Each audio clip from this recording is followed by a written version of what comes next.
ভারতের নৌবাহিনী প্রধান অ্যাডমিরাল দীনেশ ত্রিপাঠী বলেছেন, তিনি এখনও বাংলাদেশকে বন্ধু বলতেই পছন্দ করেন এবং আশা করেন যে প্রতিবেশী দেশের পরিস্থিতি আবারও স্বাভাবিক হবে।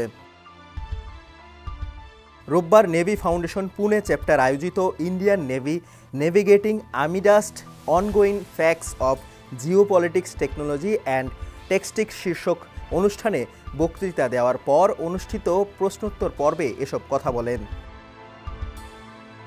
এক প্রশ্নের জবাবে নৌবাহিনীর প্রধান বলেন, তিনি এখনও বাংলাদেশকে বন্ধু ছাড়া অন্য কিছু বলতে রাজি নন, কারণ এটি হয়তো সাময়িক ও অস্থায়ী একটি পর্ব মাত্র।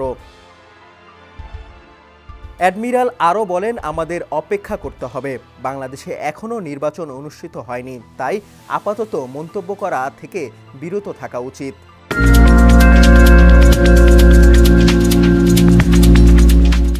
অ্যাডমিরাল ত্রিপাঠী আরও বলেন, আমরা এখনও তাদের জনবলকে প্রশিক্ষণ দিচ্ছি। এনডিএ থেকে পাশ করা এক বাংলাদেশি অফিসার ক্যাডেটের সঙ্গে আমার দেখা হয়েছে। নৌবাহিনী প্রধান হিসাবে দায়িত্ব নেওয়ার পর আমার প্রথম বিদেশ সফর পরিকল্পনাই ছিল বাংলাদেশ। বাংলাদেশের আন্তরিকতা, আতিথেয়তা এবং ভারত যা করেছে তা স্মরণ করার যে শক্তি অনুভূতি, তা ছিল বিস্ময়কর।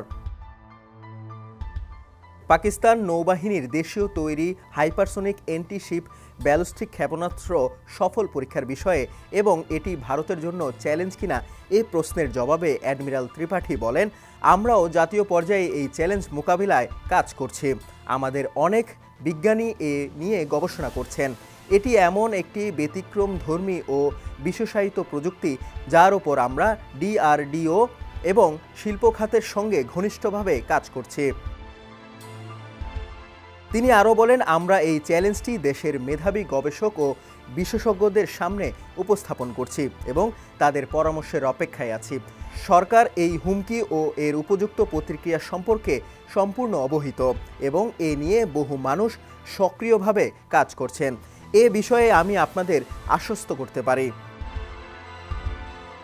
ডেস্ক রিপোর্ট, সমকাল।